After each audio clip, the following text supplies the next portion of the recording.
السلام عليكم يا البنات، واش راكم؟ ان شاء الله كم تكونوا بخير وعلى خير مهنيين وصحتكم ان شاء الله لاباس. مرحبا بكم في فيديو جديد ونهار جديد اللي رايحه نبارطاجي معكم ان شاء الله التحضيرات مسبقه تاع رمضان، شويه تفريزات هكا باه نسهلوا شويه علينا الوقيف تاع رمضان ويكون عندنا الوقت ايضا باش نقراو ان شاء الله القران. المهم ان شاء الله يجي ويجي بخير معاه ان شاء الله ونصوموه بالصحه والهنا ان شاء الله يا ربي ويتقبل منا ان شاء الله ربي صالح الاعمال ان شاء الله يا ربي. المهم خياتي لا بغيتو تشوفوا كامل واش حضرت، ما عليكم غير تبقاو معايا للاخير وما تنسونيش بلايكاتكم وتعليقكم المحفزه. ونبداو الفيديو تاعنا بالصلاه والسلام على سيدنا محمد عليه افضل الصلاه والسلام وفرجه ممتعه.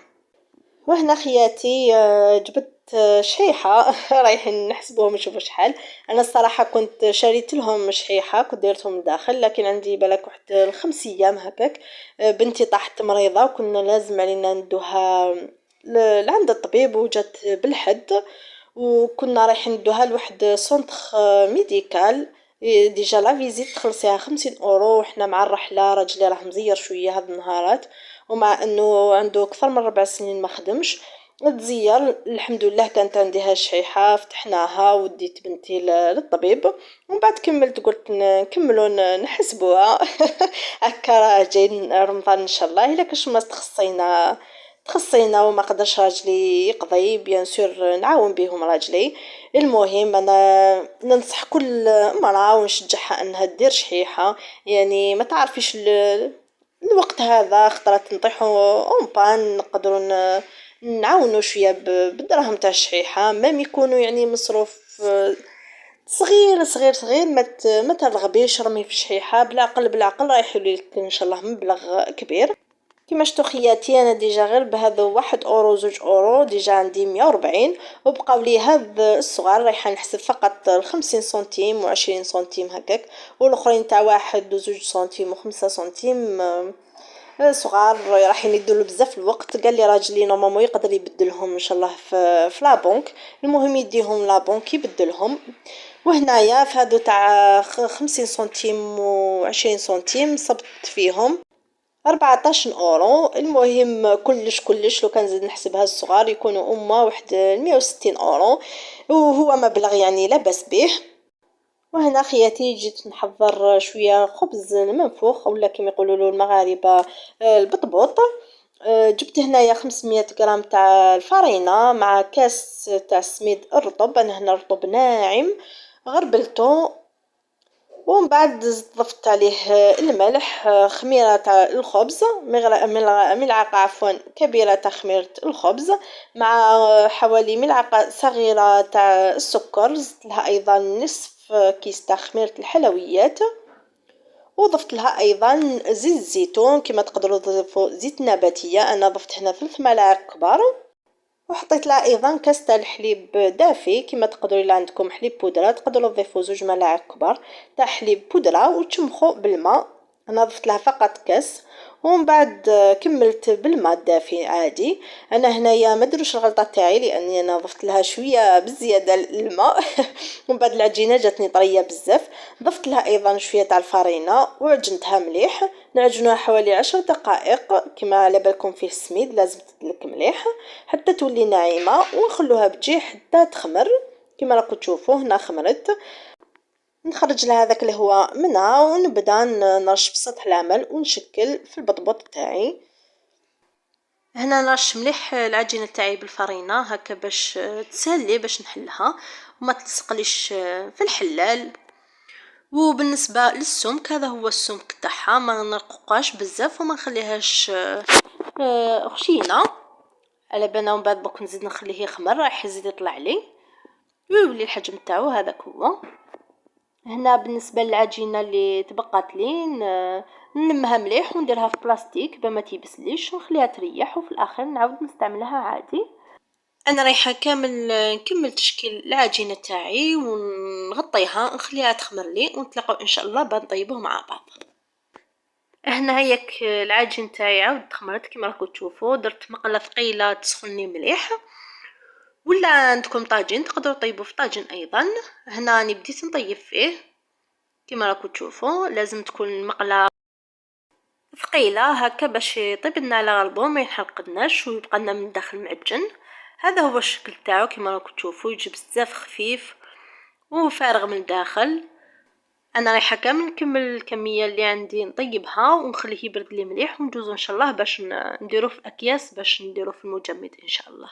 وهنا هوك البطبوط تاعي جاب لي كميه ما شاء الله. رايحه نقسم لكم حبه تشوفوا كيفاه يجي من الداخل، يجي خفيف هكا. رايحه نديروه في المجمد وكي نحتاجوه في رمضان ان شاء الله نخرج الكميه اللي حبيت وندير لها فقط الحشو ونقدمهم. شوفوا كيف يجينا من الداخل، يجي خفيف. نتمنى ان شاء الله تجربوه ينال الاعجاب تاعكم. هنا جبت بلاستيكات اللي يدخلوا للمجمد ودرت لداخل الكميه اللي حبيتوها على حسب عدد افراد العائله وندخلهم للمجمد. ومن جهه اخرى ايضا شرينا اللحم رايحه اللي نغسلو رايحه نغسلو ونديرهم في اكياس بلاستيكيه وندخلو المجمد. هنا عندي هذا الرولي، عندي كميه تاع فيونداشي، كميه تاع المرقز، عندي ايضا كميه تاع شرائح لحم البقر، عندي ايضا هنا فخاتين تاع الدجاج يكونوا كامل هكا كومبلي، وعندي هذا لي بيلون فقط، وعندي هنايا كميه تاع صدر الدجاج. رايحه هنايا نبدا في فيونداشي مع المرقز، رايحه ديجا نبدا ندير فيهم في اكياس بلاستيكيه. الكميه هنا تبقى على كل واحد واش راح يدير بهذا فيونداشي. انا هنا كاين اللي درت فيهم كميه لاباس بها للمثوم، وكاين اللي درت فيهم شويه فقط هكا للغراتان ولا البوراك، وبزتهم مليح هكا بما يدوليش البلاصه في الكونجيلاتور. كي نخرجهم ايضا راح يدي كونجلالي الفيونداشي بالخف. ايضا هنا المرقاز قطعته ودرته في بلاستيكات نفس الشيء، هنا على حسب الكميه اللي راح تحتاجوها. نكمل كامل كمية تاعي بنفس الشيء وندخلهم الكونجيل. ومن جهة أخرى هنايا بالنسبة للأفخاذ أنا راجلي يفضل أنه ينحي لهم كامل الجلدة هذيك من الفوق راه ولاتي ينقي فيهم انا الصراحه المهم كنت رايحه نغسلهم ومن بعد نطيبهم بالجلده فقط ما ناكلوهاش نحوها، لكن هو فضل انه ينحيها من قبل ما يطيبوا. المهم دبر راسه ولي كلاتي بهم. وهنايا انا كملت رحت غسلت كما قلت لكم الباقي، درت هنايا الماء مع الملح والخل وغسلته مليح، خليته يريح لي شويه ومن بعد غسلته مليح وخليته في كسكاس حتى يقطر لي مليح ينشف لي من الماء. ومن بعد كاين اللي قطعته، كاين اللي درتو شرائح، وكاين اللي قطعته هكا مكعبات نديرو في كغاتا ولا مام دي فوا البوراك نبغيه بالدجاج. ثاني هنايا درت هذا تبلته درتو للشوا. هنا جبت شويه تاع لا موطارد، شويه تاع زعتر، كركم، سكنجبير مع فلفل احمر، فلفل اسود والكمون، خلطتهم مليح ومن بعد ضفت قطعه تاع الدجاج مارينيتهم مليح ودرتهم في بلاستيك وخبيتهم في الكونجيل هكا. كي نبغي ندير شوا نخرجهم وندير لهم فقط اعواد تاع شوا ونشووهم. وهنا ايضا كملت رحت غسلت الافخاذ بنفس الطريقه ايضا بالماء والملح والخل. كما تقدروا في بلاصه الخل ديروا الليمون القارص، انا ما كانش متوفر عندي درت الخل، المهم باش ما تبقاش هذيك السفوريه تاع الدجاج. وهنايا هوك بعد ما كملت كامل درتهم في بلاستيكات، هذو هما رايحه ندخلهم للمجمد ورايحين نشدوا لي ان شاء الله رمضان كامل ان شاء الله. ماشي لازم يعني في رمضان الطبق اللي نديروه لازم يكون فيه اللحم سينو ما ناكلوش. انا ما يهمنيش صراحه، المهم طبق واحد يكون فيه شويه تاع اللحم بركات.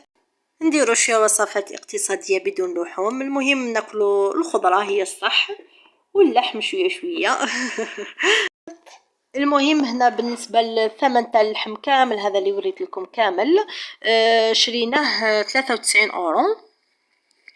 جاب كمية يعني لاباس بها الله يبارك. المهم خياتي كان هذا هو الفيديو تاعنا لنهار اليوم، نتمنى ان شاء الله كنت خفيفة ظريفة عليكم. نلقاكم ان شاء الله في فيديوهات جاية. تهلاو بزاف بزاف في روحكم. السلام عليكم ورحمة الله تعالى وبركاته.